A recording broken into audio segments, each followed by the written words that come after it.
What does it mean to bind your soul to a fire that cannot be quenched? To speak words that carve your fate into the stone of the world, words that echo beyond the stars, words that become your chain. In the deeps of time, when the light of the two trees still bathed Fëanor in gold and silver, one voice, fierce, radiant, unyielding, sang a vow that shook the heart of Arda.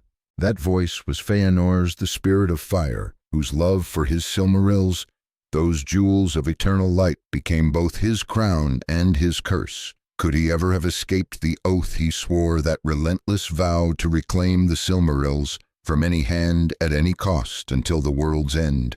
Or was he doomed the moment he spoke his words, a melody of ruin woven into the music of Ilúvatar? Let us step into the shadow of that moment, not to judge but to listen to the silence that birthed down the oath, to the fire that fueled it, to the echoes that haunt the ages. Let us walk the paths of Middle-earth, where the earth remembers and the stars are sharp, and ask, what does it mean to be consumed by what we love? In the beginning there was light, not the sun's flame, for it was yet unborn, nor the moon's silver, which lingered in the dreams of the valor. This was the light of Laurelin and Telperion, the two trees of Fëanor, whose golden and silver radiance wove a timeless hymn over the blessed realm.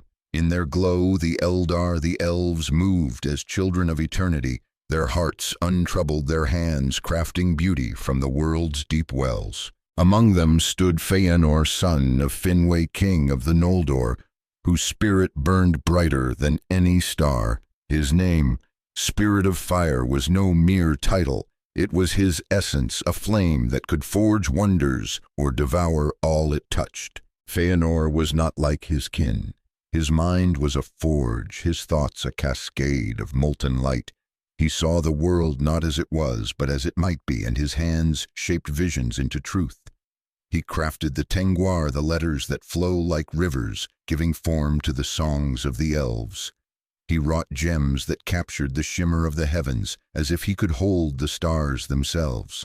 But his greatest work, the children of his soul, were the Silmarils, 3 jewels each, a miracle, each a vessel for the light of the two trees, each a fragment of his own heart. In them he poured his love, his pride, his very being, and when he gazed upon them he saw not only light, but the reflection of his own spirit, eternal and unbroken. Yet love, even the purest, can cast a shadow. To love a thing so fiercely is to fear its loss, and Fëanor's heart, vast as it was, trembled at the thought of losing his Silmarils. What if they were taken? What if their light was dimmed? What if the beauty he had wrought, the beauty that defined him, was stolen? These fears were whispers, at first soft as the breeze in the gardens of Irmo, but whispers grow, and in time they became a roar in his soul. He began to guard the Silmarils, to lock them away, to hold them close, as if by clutching them tighter he could shield them from the world's hunger. And hunger came not as a shadow, but as a void. Melkor, the fallen Vala, whose heart was a chasm, coveted the Silmarils, for they held the light he could never create. In secret he wove lies, whispering to the Noldor, to Fëanor, most of all that the Valar themselves desired his jewels, that they would seize them, that they would bind his fire to keep it dim. Fëanor, whose heart already bore the weight of fear, listened not because he was weak, but because he was mortal. In his fear, mortal in his love, mortal in his dread of loss. Melkor's lies were not the seed of his ruin, but the wind that fanned a flame already kindled. Then came the day when the world broke. Melkor, with Ungoliant, the devourer of light, struck at Valenor's heart. The two trees were slain, Laurelin's gold withered, Telperion's silver fell, and the light of the world was extinguished. In that same hour Melkor stole into Fëanor's house, took the Silmarils, and slew Finwë, Fëanor's father, in his wrath. The blessed realm was plunged into darkness, and Fëanor's heart into despair. His father, his king, his root was gone. His jewels, his soul's light were stolen. His fear had become truth, and in its place rose a fury that could burn the stars. stand now in the silence of that loss. The air is thick with grief. The stars above Fëanor dimmed by sorrow. The Noldor gather their voices a tide of anguish, and at their heart stands Fëanor, his eyes like embers, his voice a sword. He speaks and the world listens. He speaks of betrayal, of theft, of the darkness that has swallowed his light. He names Melkor Morgoth the Black Foe, and the name is a wound that will never heal. And then, in a moment that cracks the foundations of Arda, he swears his oath. Be he foe or friend, be he foul or clean, brood of Morgoth, or bright Vala Elda, or Maya, or aftercomer man, yet unborn upon Middle-earth, neither law nor love nor league of swords dread, nor danger not, doom itself shall defend him from Fëanor, and Fëanor's kin, whoso hideth or hoardeth or in hand taketh finding, keepeth or afar casteth a Silmaril. This swear we all death we will deal him ere day's ending, woe unto world's end. Our word hear thou, Ilúvatar Allfather, to the everlasting darkness doom us, if our deed faileth. The words are a tempest, a vow that binds not only Fëanor but his sons, his house, his people. They are words of fire, of love, of madness. They are a song of ruin, and once sung they cannot be unsung. His sons Mithros tall and noble, Maglor whose voice is a harp, Celegorm wild as the hunt, Caranthor dark and fierce, Curufin crafty as his father, Amrod and Amrus twin flames take up the oath, their voices weaving with his, their hearts chained to his will. The Noldor, swept by his passion, swear with him, and the earth trembles. The Valar in their high halls are silent. Ilúvatar, whose music shapes the world, hears, and the stars seem to hold their breath. What is an oath? It is more than words, more than a vow. It is a forging, a binding of the soul to a purpose. It is a chain, a melody, a scar. Fëanor's oath was not merely to reclaim the Silmarils, but to defy the darkness, to assert his will against the world's breaking. Yet in its defiance it was also a surrender to grief, to pride, to the fear that had grown in him like a root. He swore not only to pursue Morgoth, but to destroy any who touched his jewels, be they friend or kin, innocent or guilty. In his love for the Silmarils he made them his god, and in his oath he offered his soul as tribute. Pause here in the echo of that vow and ask, what does it mean to be bound by what we love? The Silmarils were not mere jewels, but Fëanor's heart made manifest his light, given form. To lose them was to lose himself, or so he believed. Yet in his fear of loss, he lost more, his father, his home, his peace. The oath was his attempt to reclaim what was taken, but it was also a confession of his own fragility, his terror of being unmade. Is this not our own struggle to love so deeply, that we fear to fear so deeply, that we forge chains of our own making? Consider the silence before the oath. In that silence there was a choice. Fëanor could have mourned, could have sought the Valar's wisdom, could have turned his fire to healing. But silence is a weight, and grief is a storm. In loss, we often choose words, action oaths, because to do nothing is to drown in our own helplessness. Fëanor's oath was his rebellion against that helplessness, but it was also his surrender to it. He could not bear to be still, to trust a world that had betrayed him. So he spoke, and the world changed. The oath was not his alone. His sons, his people, were drawn into its flame. Mithros, whose heart yearned for unity, swore with his father, though his soul would later break for it. Maglor the singer bound himself to a song of blood. The others, each with their own light, became shadows of Fëanor's will. The Noldor, who loved him for his brilliance, followed him into exile, into war, into doom. An oath is never solitary. It ripples, it binds, it wounds those who stand near.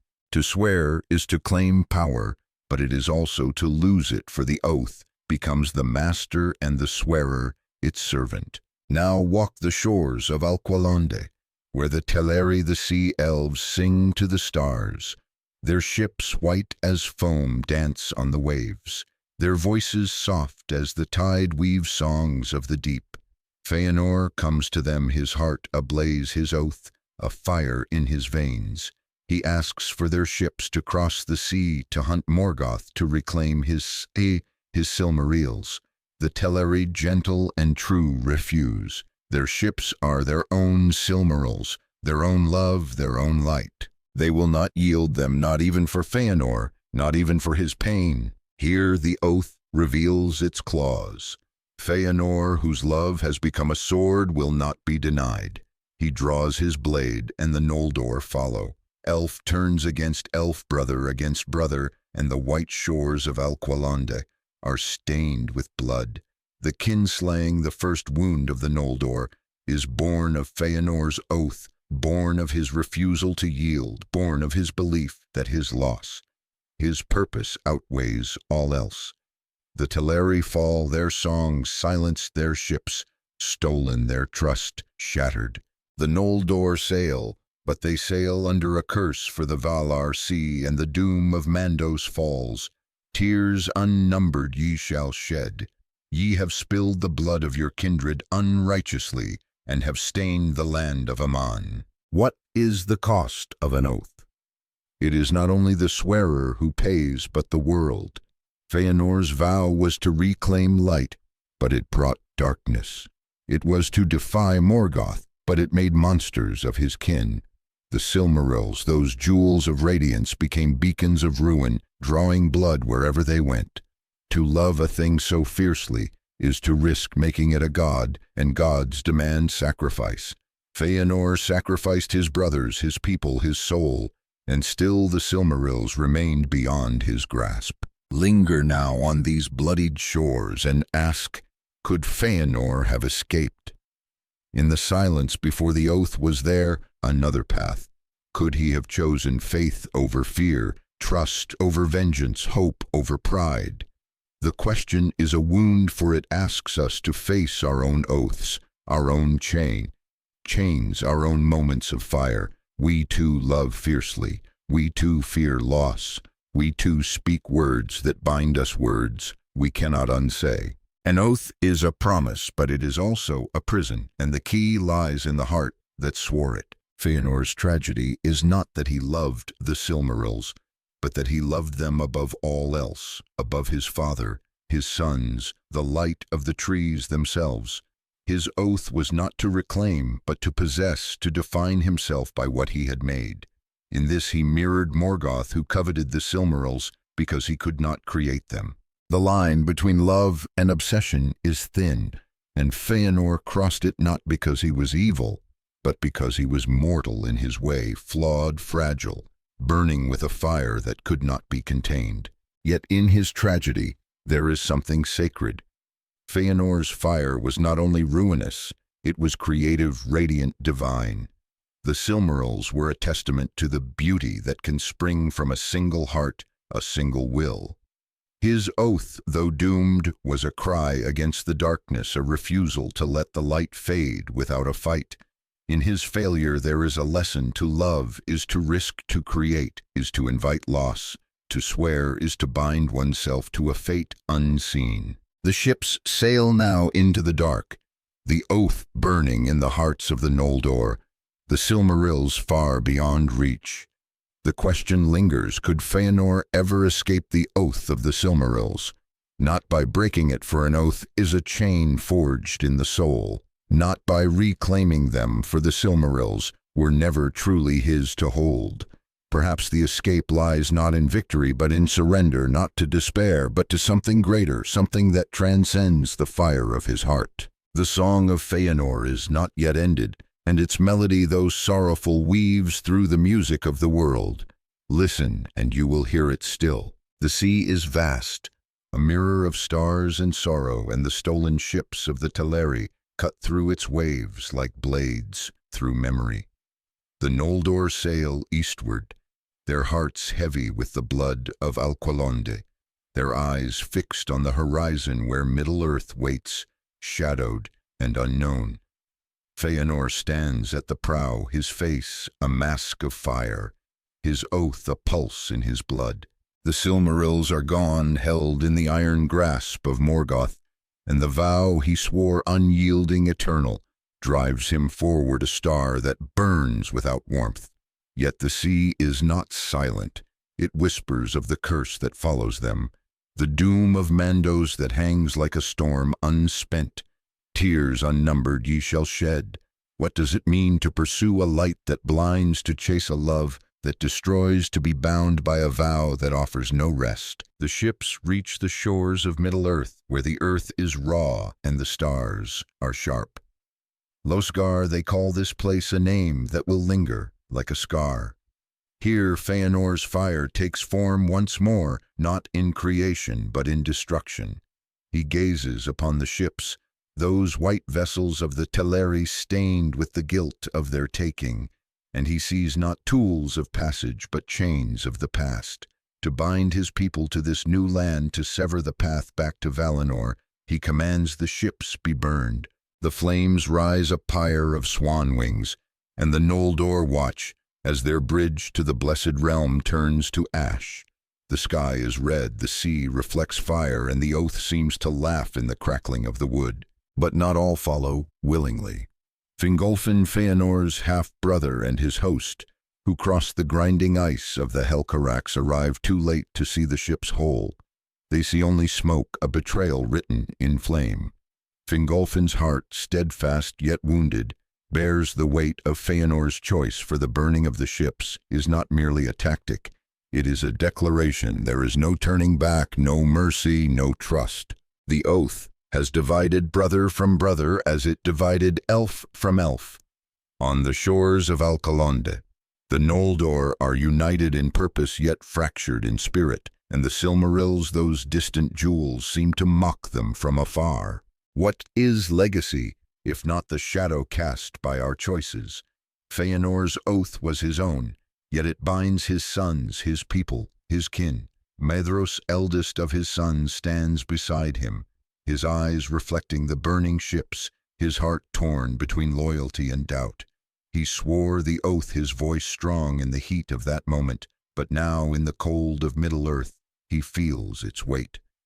Maglor the singer watches the flames, his harp silent, his soul already weaving a lament for what is lost. The others, Celegorm, Caranthir, Curufin, Amrod, Amras, carry the oath like a brand, each in their own way, their father's fire burning in their blood. Yet the legacy of the oath is not only theirs, it is the Noldor's, and it will be Middle-earth's, a tide of sorrow that will touch shores yet unseen. The burning of the ships is Fëanor's first act in Middle-earth, and it is a mirror of his soul, brilliant, reckless, unyielding. He believes the fire will free them, will forge them into a weapon against Morgoth.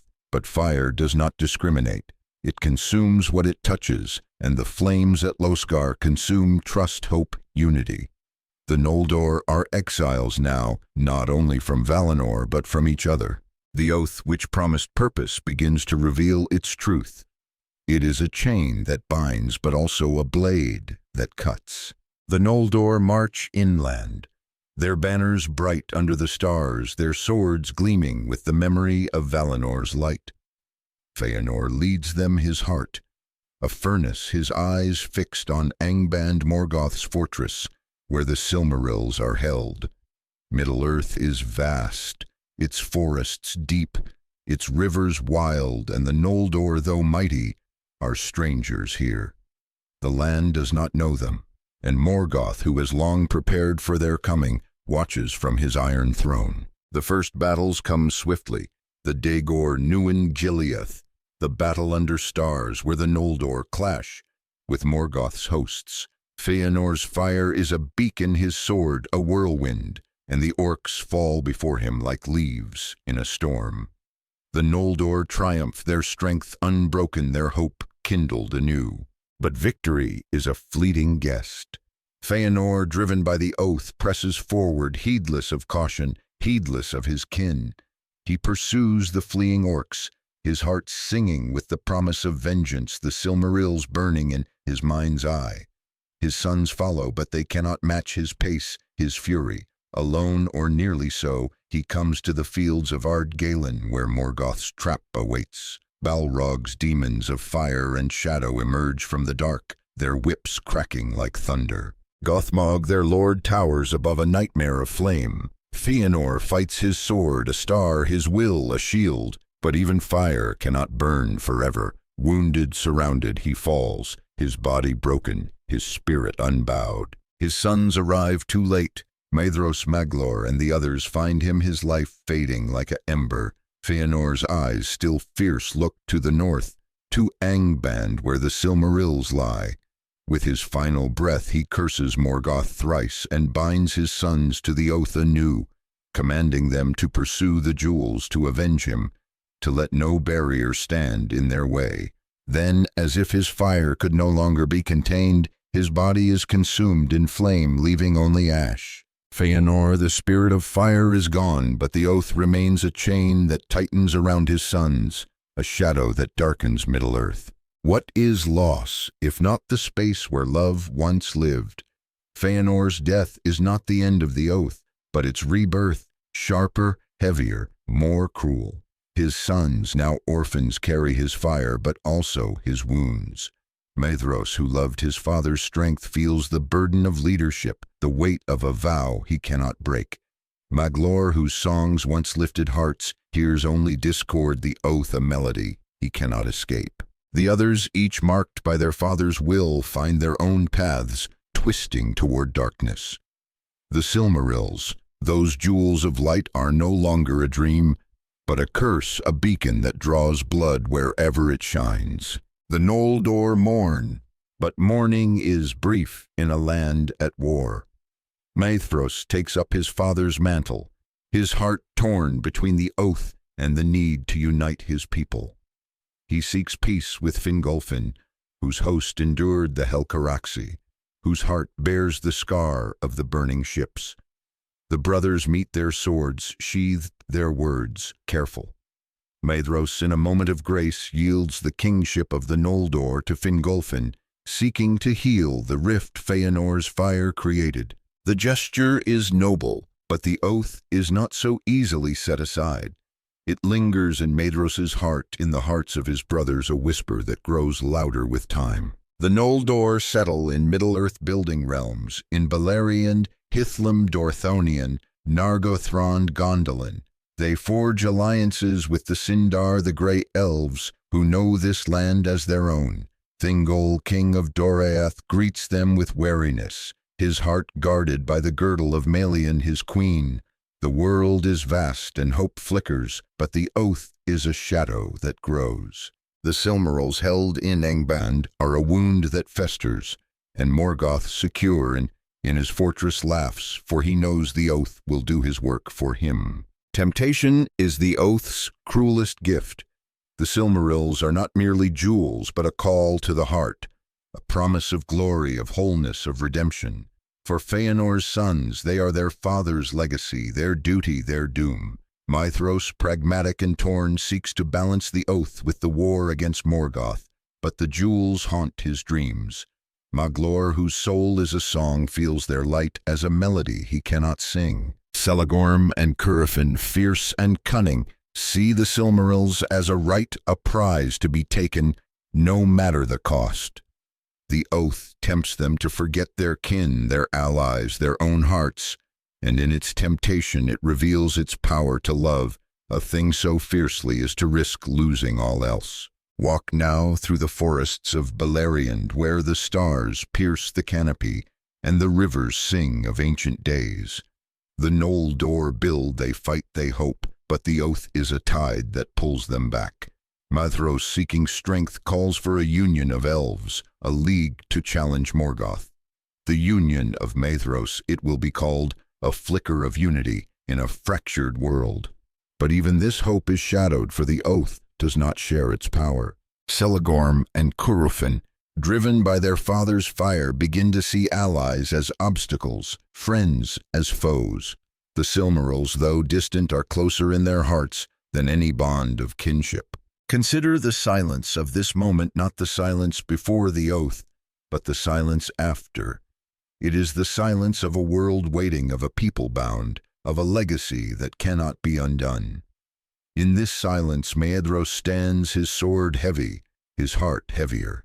He remembers his father's fire, his father's fall, and he wonders, is the oath a path to light or a road to ruin? The question is not his alone, but his brothers', his people's, and ours.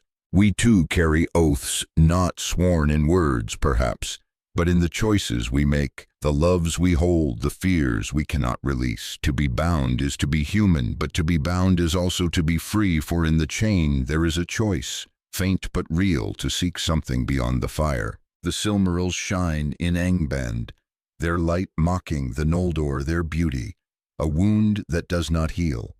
Morgoth wears them in his crown, a king of darkness crowned with light, and the irony is a blade in the heart. The oath which promised vengeance has delivered division, which promised light has brought shadow. Yet the Noldor endure, their cities rise, their songs echo, and in their endurance there is a spark of faith, not in the Silmarils, not in the oath, but in something greater, something that whispers in the silence, something that waits beyond the sea. The question remains, carried like a star in the heart. Could Fëanor ever escape the oath of the Silmarils? His sons carry it now, their father's fire in their blood, their father's chains on their souls. Maedhros Maglor and their brothers march forward, their eyes on Angband, their hearts torn by love and duty. The answer lies not in the jewels nor in the vow, but in the spaces between, in the choices they make, the silences they break, the faith they dare to hold. The song of Fëanor is a lament, but it is not the only song, and Middle-earth, vast and wounded, listens for the next. The stars over Beleriand are sharp, their light a cold reminder of the heavens left behind.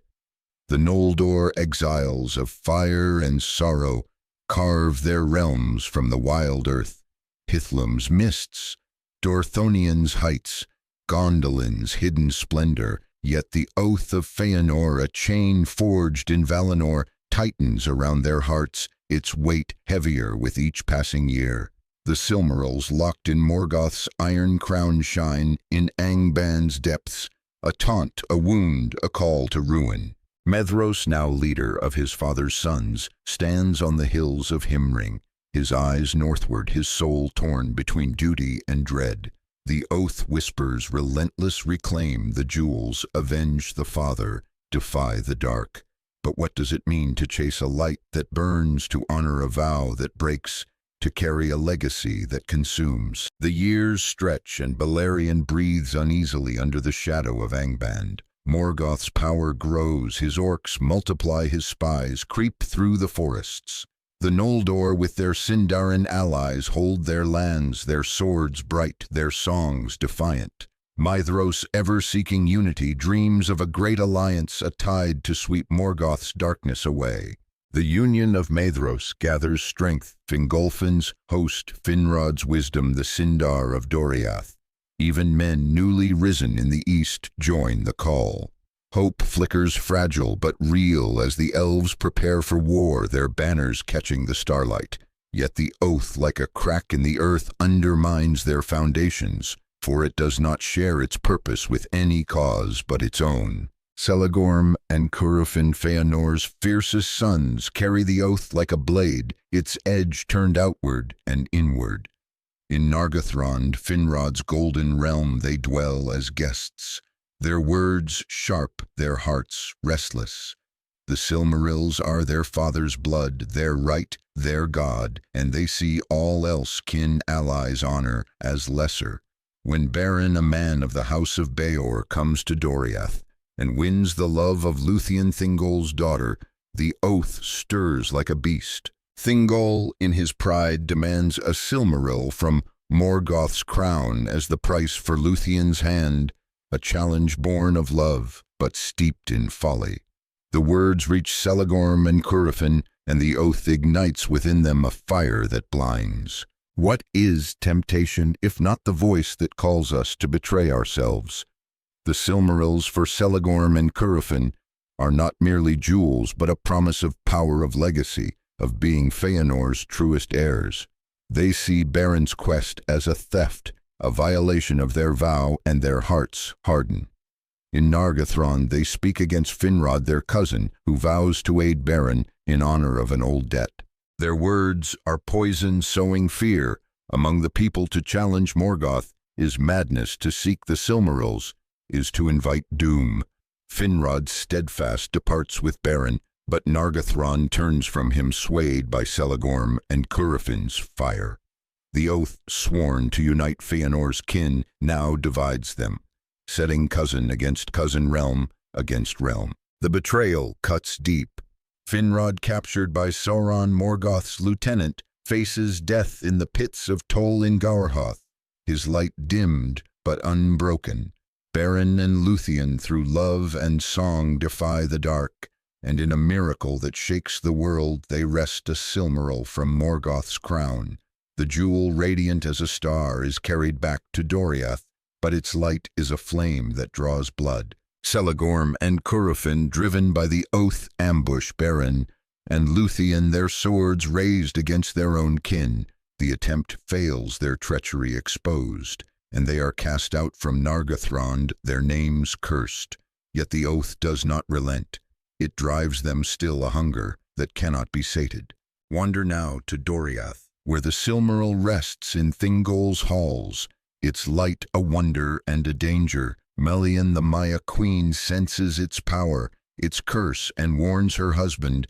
The jewel is no blessing but a doom. Thingol, enthralled, will not heed her, for the Silmaril is his daughter's price, his kingdom's glory. The oath, though sworn by others, touches him too, for to hold a Silmaril is to invite its chain. Fëanor's sons, scattered across Beleriand, feel the jewel's call, a pulse in their blood. Maedhros on Himring's heights restrains his brothers, seeking to honor the union, to focus on Morgoth. But the oath is patient, and patience is its cruelest weapon. The union of Maedhros comes to its test in the Nirnaeth Arnoediad, the battle of unnumbered tears. The elves and their allies march against Angband, their host vast, their hope a beacon. Fingolfin, long dead, slain by Morgoth in single combat, is a memory that strengthens their resolve. Maedhros leads with fire, his strategy sharp, his heart torn between the oath and the greater good. The battle begins with victories, the orcs driven back the hills, ringing with elven horns. But Morgoth is no mere foe, his treachery runs deep. Men of the east, sworn to Maedhros, betray the union, and Ulfang's sons turn their blades on their allies. The tide shifts, and despair creeps in. The Noldor fight their swords, a dance of light, but Morgoth's hosts are endless orcs, Balrog's dragons. Glaurung, the father of dragons, slithers forth his eyes, a furnace, his breath a plague. The field becomes a grave, the rivers run red, and the elves fall, their banners trampled. Fingon, Fingolfin's son, high king of the Noldor, is hewn down by Gothmog, his crown broken. Maedhros, seeing the ruin, fights on, but his heart breaks. The union is shattered, the hope of victory ash. The Nirnaeth Arnoediad is not a battle but a wound, a loss that scars Beleriand forever. What is faith, if not the courage to stand when all is lost? Maedhros, retreating to Himring, carries the weight of failure, the oath, the chain that chokes. His brothers scattered bear their own wounds. Maglor by the sea sings laments that echo across the waves, his voice a cry for what might have been.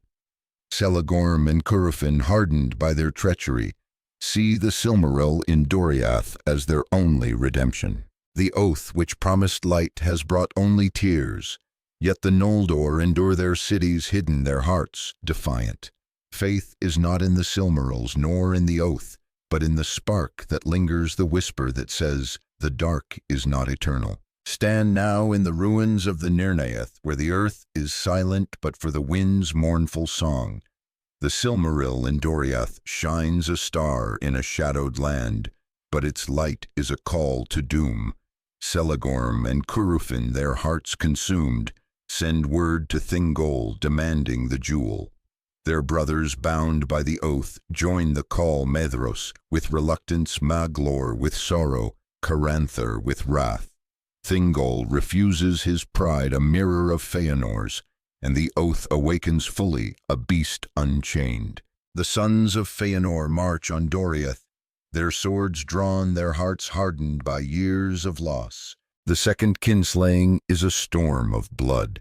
The Noldor, once bearers of light, become shadows, their blades cutting through the Sindar of Doriath. Thingol falls, his crown shattered, his kingdom broken.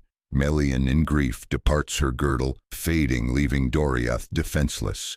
The Silmaril is taken by Beren and Lúthien's son Dior, who flees to the havens of Sirion. Celegorm, Curufin, and Caranthir perish in the fray, their lives claimed by the oath they swore. Maedhros and Maglor, survivors, stand amidst the ruin, their hands stained, their souls torn. The Silmaril is gone, and the oath laughs, its hunger unslaked. What is burden, if not the weight of choices we cannot unmake? Maedhros, now leader of a diminished house, feels the oath as a noose. He swore it in fire, in love for his father, but it has led only to blood. Maglor, his brother, clings to song, but even his music is tainted, a lament for Doriath, for their kin, for themselves. The Silmaril, once a symbol of light, is now a chain that binds them to ruin. Yet they cannot turn back, for the oath is not merely words. It is their father's voice, their legacy, their doom. The havens of Sirion become the next stage of the oath's tragedy. Dior, bearing the Silmaril, builds a new hope, but the sons of Fëanor, driven by their vow, cannot let it rest. Maedhros, seeking to avoid more blood, sends messages of peace, but the oath is stronger, and his brothers' hearts are fire. The third kinslaying looms a shadow that darkens the sea. The Noldor, once radiant, are now a scourge, their swords turned against the innocent. The havens burn, Dior falls, and the Silmaril is taken by Elwing, his daughter, who flees with it into the night. Walk the shores of Sirion, where the waves sing of sorrow and the gulls cry for the lost. Maedhros and Maglor, the last of Fëanor's sons, stand alone, their brothers dead, their people broken. The Silmaril is beyond their grasp, carried by Elwing to the sea, where she becomes a star, a light untouchable. The oath which promised glory has delivered only ash, yet it does not release them. It tightens a chain that cuts to the bone. Maedhros, whose heart once sought unity, sees only division. Maglor, whose songs once lifted souls, hears only silence. What is hope, if not the flicker that remains when all is lost? The Silmarils, too, still in Morgoth's crown, one now a star, are no longer jewels, but symbols of a world broken by love. Maedhros and Maglor, bound by their father's fire, face a choice to pursue the oath to its end, or to seek something beyond it. The question of Fëanor's escape lingers not in the jewels, but in his sons, in their hearts, in the silences they dare not break. The oath is a song of ruin, but Middle-earth is vast, and other songs are rising, songs of men of Arendil, of a light that might yet pierce the dark. The narrative pauses here on the edge of the sea. The oath await the Silmarils, a dream. Maedhros and Maglor, the last bearers of Fëanor's fire, stand at a crossroads, their father's voice in their blood, their own voices faint but growing. The answer to the question, could Fëanor ever escape, lies not in the past, but in the choices yet to come, in the faith that dares to look beyond the chain. The sea at the havens of Sirion mourns its waves, a ceaseless lament for the blood spilled on its shores.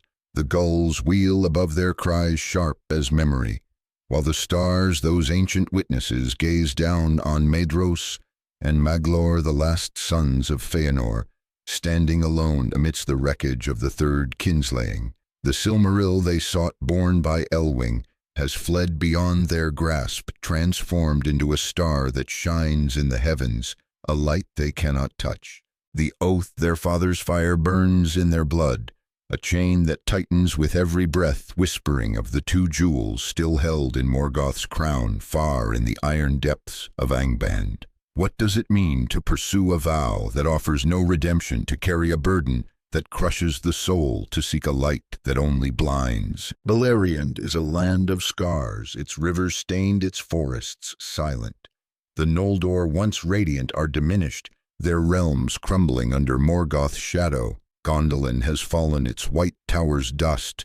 Nargothrond is a hollow ruin, Doriath's halls are empty. The Oath has carved its path through kin and kingdom, leaving only echoes of the light it swore to reclaim. Maedhros, tall and weary, bears the weight of leadership, his heart a battleground of duty and despair. Maglor by his side clings to song, but his voice is a whisper, each note a wound. The Silmarils, those jewels of their father's soul, are no longer a dream, but a curse, a fire that consumes all it touches. Yet the world turns, and hope fragile as a star's flicker rises in the west. Arundel, son of Tuor and Idril, husband of Elwing, sails the seas bearing the Silmaril that was once his mother's. His ship, Vingelot, gleams with the jewel's light, a beacon in the dark.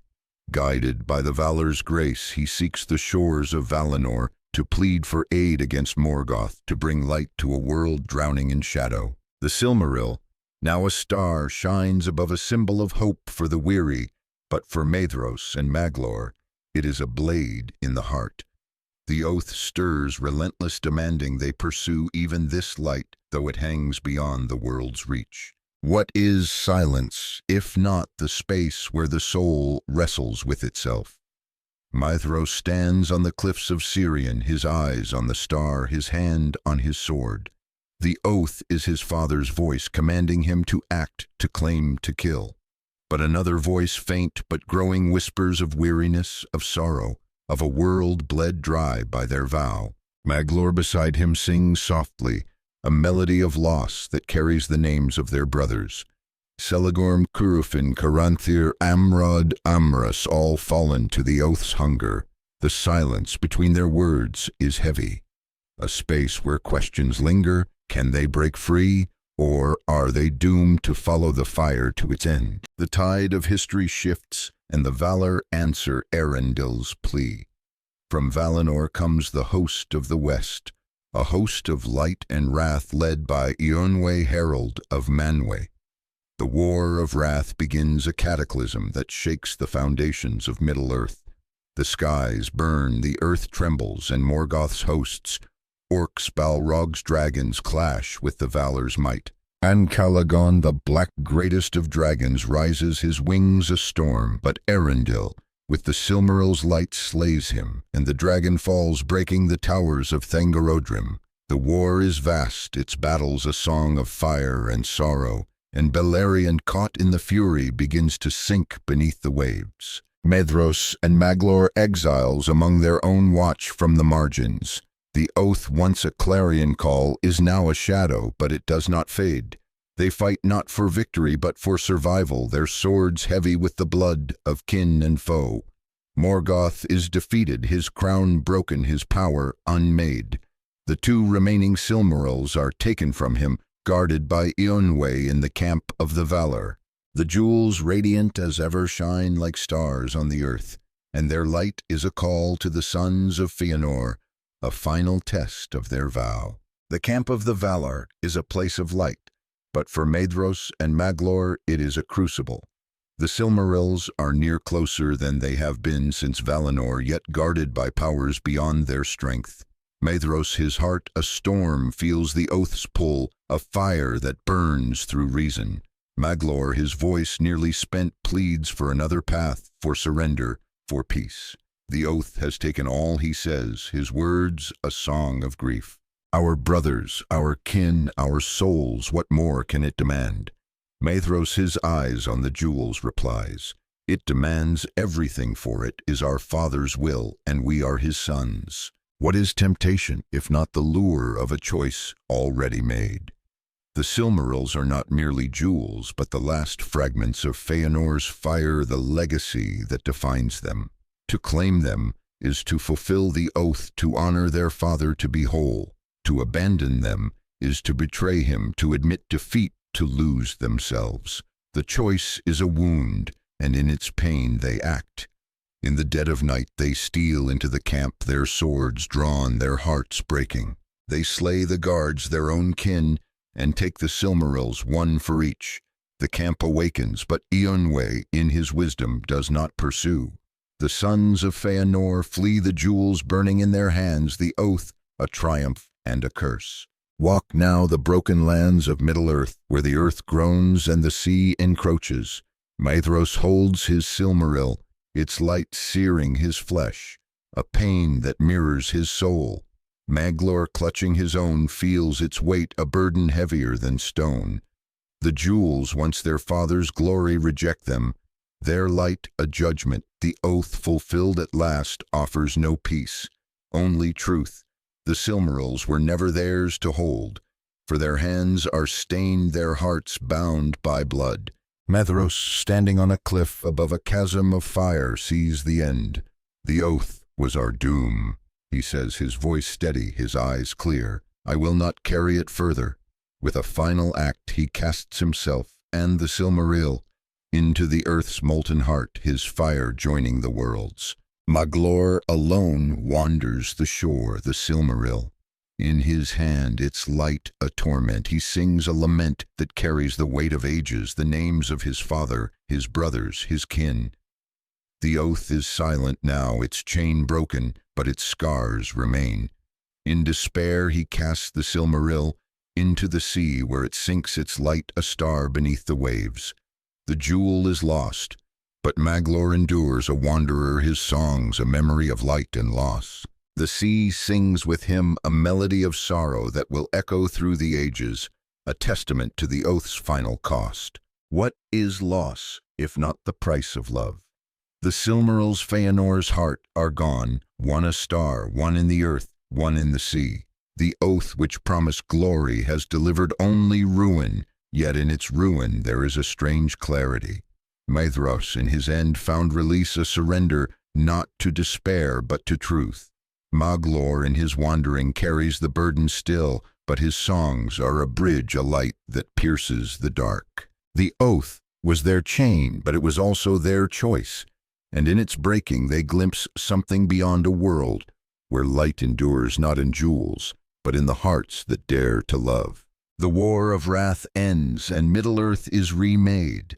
Beleriand is gone, swallowed by the sea, its cities, myths, its sorrows, songs. The Valar offer pardon to the Noldor, a return to Valinor, but not all accept. Some remain, their hearts tied to the mortal lands, their stories woven into the world's new tapestry. Arendil sails the heavens, his Silmaril, a star of hope, a light for those who wander.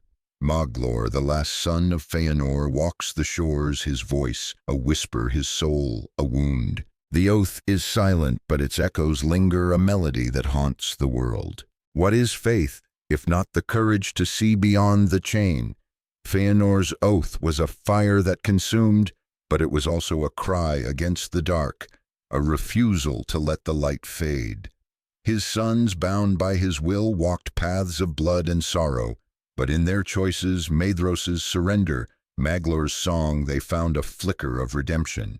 The Silmarils, though lost, are not gone. Their light shines in the star, in the earth, in the sea, a reminder that love, even when it binds, can also set free. The question, could Fëanor ever escape, is not answered in the jewels, but in the lives they touched, the choices they shaped, the silences they broke. The world turns and new ages dawn.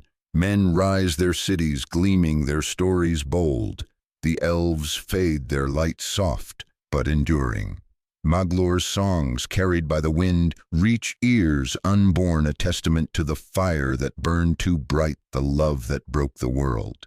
The oath is a memory, but memory is power, and in its telling there is hope, not in victory, but in the act of singing, of choosing, of daring to seek the light. The narrative lingers here on the shore where Maglor walks, his voice a thread in the world's great song. The Silmarils are gone, the oath broken, but the question remains a star in the heart. Could Fëanor ever escape? The answer lies not in the past, but in the future, in the choices yet to come, in the faith that dares to sing beyond the dark. The shore where Maglor wanders is endless, its sands a canvas of time, its waves a chorus of memory. His voice, once a melody that could rival the stars, is now a whisper, a lament that weaves through the sea's eternal song. The Silmaril he cast into the deeps shines somewhere beneath the waves, a light unseen but unfading, while another burns in the earth's heart, and the third sails the heavens with Arundel, a star of hope. The oath of Fëanor, that fire which bound his sons and broke the world, is silent at last, its chains shattered by Methros's fall, its hunger drowned in Maglor's sorrow. Yet silence is not absence, and the echoes of that vow linger, a melody that haunts Middle-earth's dawning ages. What does it mean to live beyond the fire, to carry a legacy of light and ruin, to seek a truth that lies not in answers, but in questions? Middle-earth is reborn, its wounds hidden beneath new seas, its stories woven into the roots of a younger world. Beleriand is gone, its towers and tears claimed by the waves, but its memory endures in the songs of the Eldar, in the tales of men, in the whispers of the wind. The Noldor, those who remain, are a fading light, their eyes turned westward to Valinor, or lingering in the mortal lands they have grown to love. Maglor, the last son of Fëanor, walks alone, his harp unstrung, his heart a tapestry of grief and grace. The oath is no longer a chain, but a shadow, a part of him as surely as his father's fire, as surely as the light he could not hold. The Silmarils, those jewels of Fëanor's soul, are no longer jewels, but symbols, stars, secrets, songs. The one in the heavens, born by Arundel, shines for all, a beacon for the lost, a promise that the dark is not eternal. The one in the earth, cast by Maedhros, burns, in the world's deep places, a fire that mirrors the spirit of fire himself. The one in the sea, Maglor's offering, glows beneath the waves, a light that sings to those who listen. They are beyond reach, yet ever present, a reminder that love, even when it binds, can transcend its chains. The oath sought to possess them, but in their loss they became something greater, a light that belongs to the world. What is legacy, if not the story we leave behind? Fëanor's legacy is not only the Silmarils nor the oath, but the lives they shaped, the choices they sparked, the sorrows they sang. His fire was a gift and a curse, a flame that created beauty and burned it to ash. His sons, bound by his will, walked paths of blood and betrayal, yet in their endings Medros's surrender, Maglor's song, they found a truth their father could not. The oath was a vow to reclaim, but it became a journey to release, a lesson that love, when held too tightly, becomes a chain, but when let go, becomes a star. Walk now the paths of the Second Age, where the world is young and old, its heart beating with new hope and ancient sorrow. Men rise, their cities gleaming in Numenor, their ships bold on the seas. The elves, fewer now, weave their light into hidden realms, Rivendell, Lothlorien, the grey havens. Maglor's songs, carried by the wind, reach these places, a faint echo of a time when fire ruled the world. The Silmarils are myths to some, truths to others, but their light is felt, a pulse in the heart of Middle-earth. Arendel's star shines above, a guide for wanderers, a hope for the weary. The question, could Fëanor ever escape? The oath lingers not as a puzzle to be solved, but as a melody to be sung. Fëanor, the spirit of fire, was consumed by his love, his pride, his fear. His oath was a cry against loss, a defiance of the dark, but it was also a surrender to it, a chain forged by his own hand. Could he have escaped? Not by reclaiming the Silmarils, for they were never truly his to hold. Not by breaking the oath, for it was a part of him, as fire is part of a star. Perhaps the escape lay in seeing beyond the jewels, beyond the vow, to a light that does not burn but heals. Maglor, his son, carries this question in his heart. His wanderings are not aimless, but a pilgrimage, a search for meaning in a world remade. He sings of his father not as a hero nor as a villain, but as a soul caught in the fire of his own making. He sings of his brothers, their courage, their folly, their fall. He sings of the Silmarils not as prizes, but as mirrors reflecting the beauty and the burden of love. His songs are not answers, but questions, and in their asking they offer a kind of peace, not resolution, but revelation, a glimpse of a truth that lies beyond the chain. What is hope, if not the courage to sing in the dark? Maglor's voice, though faint, is a thread in the world's great tapestry, a melody that joins the music of Iluvatar. The oath was a discord, a note of ruin, but even discord can be woven into harmony. The Silmarils, though lost, are not gone. Their light endures in the star, in the earth, in the sea, in the hearts that remember. Hope is not in possessing them, but in seeing them, in knowing that the light they hold is not for one, but for all. Stand now in the third age, where the world is wider, its shadows deeper. The rings of power rise and fall. Sauron's shadow grows, and the elves prepare to fade. Maglor, if he still walks, is a myth. His songs a whisper in the leaves of Mirkwood, in the waves of the Anduin. The Silmarils are legends, their story told by Elrond in Rivendell, by Galadriel in Lothlorien, by Círdan at the Havens, yet their light is felt a spark in the hearts of those who fight the dark. Frodo, a hobbit of the Shire, will carry a ring, a burden not unlike the oath, and in his struggle he will echo Fëanor's fire, Maedhros' despair, Maglor's endurance. The question of escape is not Fëanor's alone, but ours. We too swear oaths not in words, perhaps, but in the loves we hold, the fears we clutch, the choices we make. We too chase lights that burn, forge chains that bind, seek legacies that define us. Fëanor's story is a mirror reflecting our own struggles, our own fires, our own hopes. Could he have escaped?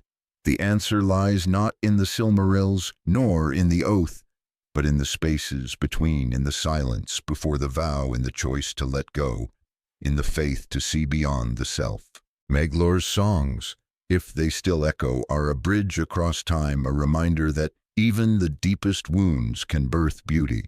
The oath was a chain, but it was also a spark, a fire that lit the world even as it burned it. Fëanor's love, though flawed, was a love of creation, of beauty, of light, and in its tragedy it revealed a truth. To love is to risk, to create is to invite loss, to swear is to bind oneself to a fate unseen. Yet in that binding there is freedom, for every chain can be broken, every fire can be a star. Linger now in the twilight of the elves, where the world is both ending and beginning. The Silmarils are no longer jewels, but a song, a story, a light that shines in the heart. Maglor, if he lives, walks still, his voice a part of the sea, the wind, the stars. His father's oath is a memory, but memory is alive, and in its telling there is power. The question, could Fëanor ever escape, is not answered, but sung, a melody that fades into the music of the world, a song that carries no resolution, but a revelation that light endures, not in possession, but in giving, not in chains, but in freedom. The Silmarils shine, one in the heavens, one in the earth, one in the sea. They are Fëanor's heart, his fire, his love, and they are the world's a gift born of sorrow, a light born of loss. Maglor's song, faint but unending, carries their story, and in its notes there is a truth. To love is to burn is to shine is to be free. The oath was a chain, but the chain is broken, and in its breaking there is a star, a song, a hope that does not fade. Middle-earth turns its ages, flowing like rivers to the sea. The elves sail west, their light soft but eternal. Men build their cities, a testament to the fire that endures. The stars watch, and Arundel's Silmaril shines a guide for all who wander. Maglor's voice, if it lingers, is a part of this world, a melody that asks not what was lost, but what remains. The question of Fëanor's escape is a song, and in its singing there is life, not an answer, but a revelation, a light that burns forever. The song fades, not to silence, but to memory, a melody that weaves through the heart, of Middle-earth through the heart of us all. The Silmarils shine, the stars sing, and the world wounded but whole carries on.